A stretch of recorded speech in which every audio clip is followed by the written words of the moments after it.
যারা আয়োজন করেছেন মুকুল জালাল সহ আমার ছোট ভাই বিকুল, পৌরসভার সভাপতি আমাদের মমিন সহ মাসুদ সহ আমাদের টুটুল ভাই আছে, সভাপতি আরমান আছে, জাহাঙ্গীর আছে, হ্যাঁ রফিক ভাই আছে, রেজাউল আছে, আমাদের বিশেষ করে ভাই লোকুর আমিনুল ভাই সহ এবং নিমপাড়া থেকে হয়তো বা তারা কালকে মিটিংয়ের কারণে আসতে পারে না অনেক নেতৃবৃন্দ, রবীন্দ্র চেয়ারম্যান আছে সহ অন্যান্য নেতৃবৃন্দ আমার সামনে। আসসালামু আলাইকুম। আমাদের পরামর্শ আপনারা দিচ্ছেন, প্রত্যেকটা ইভেন্টেই পৌরসভাকে পরামর্শ দিচ্ছেন, এই পরামর্শ আমরা গ্রহণ করলাম এবং আমরা মনে করি এই পরামর্শ যদি আমরা সবাই মানি চলি তাহলে অবশ্যই বাংলাদেশের মানুষ দেখবে যে সরকার বাগান কি হচ্ছে, তাই না? এই পরামর্শ দিয়েছেন, সেই পরামর্শে যদি কাজ হয় তাহলে সারা বিশ্বের মানুষ সহ বাংলাদেশের মানুষ দেখবে যে কি হচ্ছে, সরকার বাগান কি হচ্ছে। শিবপুরে এক ভাষণ দিয়ে সারা বিশ্ব সহ, হ্যাঁ সারা বিশ্ব সহ বাংলাদেশে একটা আলোড়ন হয়েছিল না? আমার বাড়ি, আমি ছিলাম না, আমার বাড়িতে আমার মায়েরা ছিল, অনেকেই ছিল, আমার ভাই মেয়েরা অনেকেই ছিল, আত্মীয় শুনছিল, তারা বিদেশ থেকে টেলিফোন করতেন, কে এইটা বলেনি, কারণ কে এইটা এই কথা সারা বিশ্বের মানুষ দেখেছে, সবাই বলেছে এবং বিভিন্ন দেশ থেকে এর আলোচনা সমালোচনার ঝড় বয়ে। পরবর্তীকালে আমরা দেখেছি, আর যারা এখন আমাকে নিয়ে চিন্তা ভাবনা করে, যারা আমাকে নিয়ে চিন্তা ভাবনা করে, তারা মনে করে যে আমার পক্ষে যারা থাকে তারা মনে করে যে আমার নেতা অনেক বড় জানে, ভালো মাপের নেতা, আর আপনার কিছু লোক থাকবে, নবীরা দেখছেন কিছু ভালো কাজ পছন্দ করেনি, করছে। আমরা মনে করি এই লোকগুলাই অনেক সময় তারা মাইন নিতে পারে না, প্রতিযোগিতা পারে না, দলের লোকে এক এক সময় একজন ভোটে দাঁড়ায় 300-400 ভোট পায়, তারাই এখন অনেক বড় নেতা। উপজেলা ভোটের সময় একজন দাঁড়ালো না, আচ্ছা আমি নাম বলছি না, হ্যাঁ এই সমস্যাগুলাই হয় থাকে এবং তাদেরই এইসব ফেক আইডি থেকে বিভিন্ন কথাবার্তা আছে।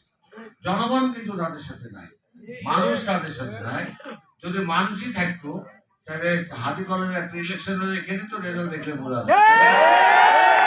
যায় না। আবার আরানি কলেজেও দেখা যায় ওই দলের লোকের কি অবস্থা, সব জায়গায় কিন্তু হাহাকার হাহাকার, কোনো জায়গায় রাস্তা পাচ্ছে না। দুনিয়ার লোক কেউ লন্ডন, আমাকে একজন বলেছে যে লন্ডন কে নাম বললো শামীম, হ্যাঁ শামীমই বললো লন্ডন কত জনকে যায় দেখলো, কত ছবি তুললো, কত চাঁদাবাজির কেচ্ছা কাহিনী আমার বিরুদ্ধে দিতে থাকলো, কিন্তু যারা তদন্ত টিম যারা আসছে তারা দেখিছে আমার বা এই এলাকার জনসমর্থন কাজ বেশি। আমার কথা হলো যে প্রোগ্রাম গুলো ফলো করতে হবে এবং এটা ফেসবুকে ছাড়তে হবে।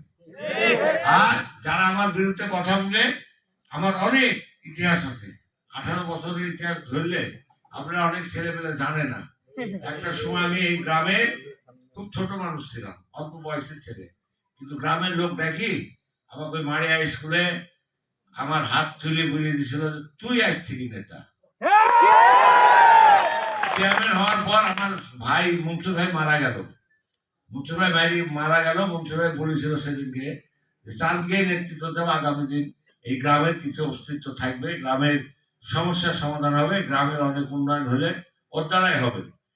তখন আমি 62 গ্রামের লোকের নেতৃত্ব দিচ্ছি, তখন পুঠিয়া, দুর্গাপুর, চারঘাটের বিশেষ করে 16 ঈশ্বরপুর এই আন্দোলনের সাথে আমার সাথে জড়িত ছিল, দুর্গাপুর কিছু লোক ছিল। সেই 89 সাল থেকে এখন পর্যন্ত আমি আসি, আমার কেউ হেলাতে পারেনি, ধুলাইতে পারেনি, কম বেশি যাই হোক মুখ খারাপ হবে নি। গোয়ালতলে কিন্তু আমার একটা চেয়ার আছে, 35 বছর 40 বছর হয়ে গেল, গোয়ালতলে কিন্তু চেয়ার আমার হাঁটেনি, চেয়ারম্যানই নাই, উপজেলা চেয়ারম্যানই এখন আবার জেলা রায়ক পায়,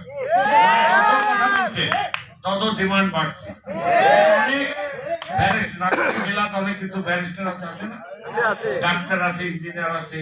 আর আমি আদৌ গ্রামে মারিয়া তাকে রাস্তার দিয়ে লোক চলতে পারতো না, এতখানি কাদা পানি, এই রাস্তা যে রাস্তাটা আছে এই রাস্তা দিয়ে নৌকা চলতো। সেই গ্রামের একটা অদৌ গ্রামের ছেলে আমি, আবু সাইদ খান। সে এখন রাজশাহী জেলার মোটামুটি 23টা ইউনিটের বাংলাদেশ জাতীয়বাদী দলের নেতৃত্ব দিচ্ছে। এটা তো অনেকে সহ্য হবে না, তাদের ওই ফেসবুক ছাড়া কিছু নাই। জনগণের কাছে এসে যদি বলে মারবে যে এগুলো ফেসবুকে লেখে, এগুলো যদি ওপেন জনগণের সামনে এসে বলে জনগণ তো ঢের মারবে। ওই জন্য যারা ফেসবুক আপনারা তারা এই যোদ্ধাগুলো তার প্রতিবাদ করবে। জনগণের সামনে তো আমার বিরুদ্ধে কিছু বলার ক্ষমতা রাখে, জনগণের সামনে যে আমার বিরুদ্ধে কোনো কথা কওয়ার সুযোগ তাদের নাই। কারণ আমি 18 বছর চেয়ারম্যান ছিলাম, 10 বছর উপজেলা চেয়ারম্যান ছিলাম, চেয়ারম্যান কোরিয়ান না ছিলেন, আমি তো উপজেলা চেয়ারম্যান। আর আপনি 10 বছর 28 বছর আমি চেয়ারম্যান করেছি। আবার গতবার 18 সালে জেলখানা ছিলাম, তখনও ম্যাডাম খালেদা জিয়া আমাকে নমিনেশন দিয়েছে। 22 জন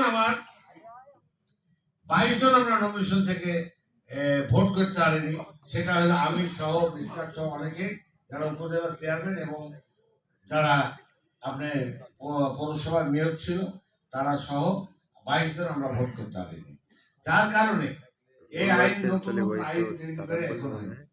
তবে এবার আমি একটা কথাই বলি, আপনারা প্রায় 10 থেকে 15 লক্ষ লোক বাংলাদেশ জাতীয়তাবাদী বীর সৈনিকরা এই ভোট আগে আসছে, যেগুলো আপনারা লিখছেন, আপনারা আগামী দিন লিখবেন, এই ভোটের পরিচালনা করবেন। এই জন্য কিন্তু তারেক রহমান এই দলটাকে সুসংগঠিত করেছে। 10-15 লক্ষ লোক জেলখানা দিচ্ছে, 5-7 হাজার মানুষ শহীদ হয়েছে আমাদের ছাত্রদল, যুবদল, মূল দলের নেতারা। আর পঙ্গু হয়েছে অন্তত 10,000 লোক, কার হাত নাই, কার পা নাই, কাউকে মারি ফেলা হয়েছে। এই অবস্থা করার পর ভোট আজকে আসছে। একটা কথা মনে রাখতে হবে, ভোট কিন্তু আগের মতন হবে না। মাস্টার সাহেব ভোট দিবে, 200 মাইল দিল, পুলিশ 500 মাইল দিল, বিডিআর 100 মাইল দিল, এই ভোট কিন্তু বাংলাদেশের মাটিতে হবে না। তবে আপনার ভোট আপনাকে দিতে হবে, কারো ভোট কেউ দেওয়ার সুযোগ নাই। যার জন্য এতগুলা লোক বাংলাদেশের একটা আওয়ামী লীগ বাদে এতগুলা দলের লোক তারা শহীদ হয়েছে এই ভোটের অধিকার ফিরাই দেওয়ার জন্য। জামাতকে কি বললেন আপনার, হান্টু বাহিনী না কি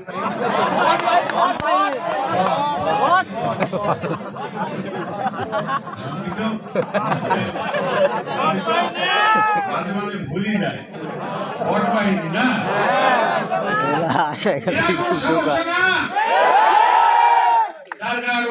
জামাত কোনো সমস্যা না, চিন্তার কোনো কারণ নাই, কোন জায়গায় এখনো কোন অবস্থান সৃষ্টি করতে পারে নাই। আমরা জানি যে ওরা যত লড়বে তত পড়বে। আমাদের মা বোনদেরকে ওরা বোঝাতে চেষ্টা করছে যে আপনারা হাতে কোরআন নেন আর ভোট দেন আর জামাত নেন, এটা হবে না, এটা মানুষ মানবে না। কারণ এখনো আর যারা ইসলাম আছে তারা কিন্তু এটাকে সহ্য করছে না। যেমন জাতীয় পার্টির কালকে জনসভাতে একটা ছিলাম, তারা বলছে যে জামাত হলো শয়তান দল, এদের কারণে শয়তান লাগবে না ইসলাম ধর্ম করতে, জামাতই যথেষ্ট।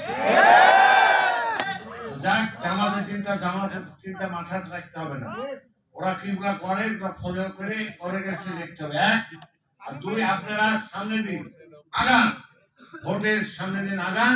আল্লাহ দিলে বাংলাদেশের অনেক সমস্যা আছে, বেকার সমস্যা তারপরে চিহ্নিত করেছে তারেক রহমান, বেকার সমস্যা করছে এবং ঘোষণা দিচ্ছে যে আমি 18 মাসের মধ্যে 1.5 কোটি বেকার সমস্যার চাকরি দিব। যারা চাকরি পাবে না তাদেরকে বিদেশে পাঠানোর ব্যবস্থা করবো এবং নতুন যারা আসবে তাদেরকে প্রত্যেক উপজেলা আমরা ফ্যাক্টরি দেবো, তারা কাজ শিখবে, পরে বিদেশে পাবে। তারপরে এগুলো 31টা ফরমেট আছে, এগুলো আপনারা ভালো জানেন, আমি আর এই ব্যাপারে ব্যাখ্যা দিচ্ছি।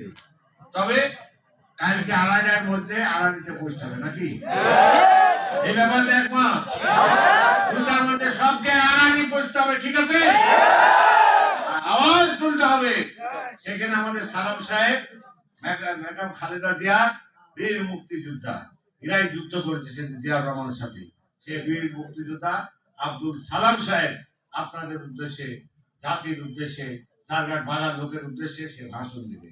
সেই ভাষণে আপনারা শরীক হবেন এবং আপনার আজকে রাত্রে সকাল সকালে যান, ঘুমান, সকালে একটু পাড়ার মধ্যে ঘুরি সবাই, কিছু লোকে আপনারা পাঠানোর ব্যবস্থা করবেন, যাতে ওই মাঠটা হলো 20,000 লোকের মাঠ, মাঠটা যাতে ভর্তি হয়। আমি আবার এখন আড়ানি যাবো, আড়ানির কাজ চলছে, আড়ানি যাবো, আড়ানি থেকে আমি বাড়িতে আসবো। এই বলে আমি আমার কথা শেষ করলাম। আসসালামু আলাইকুম, ধন্যবাদ সবাই।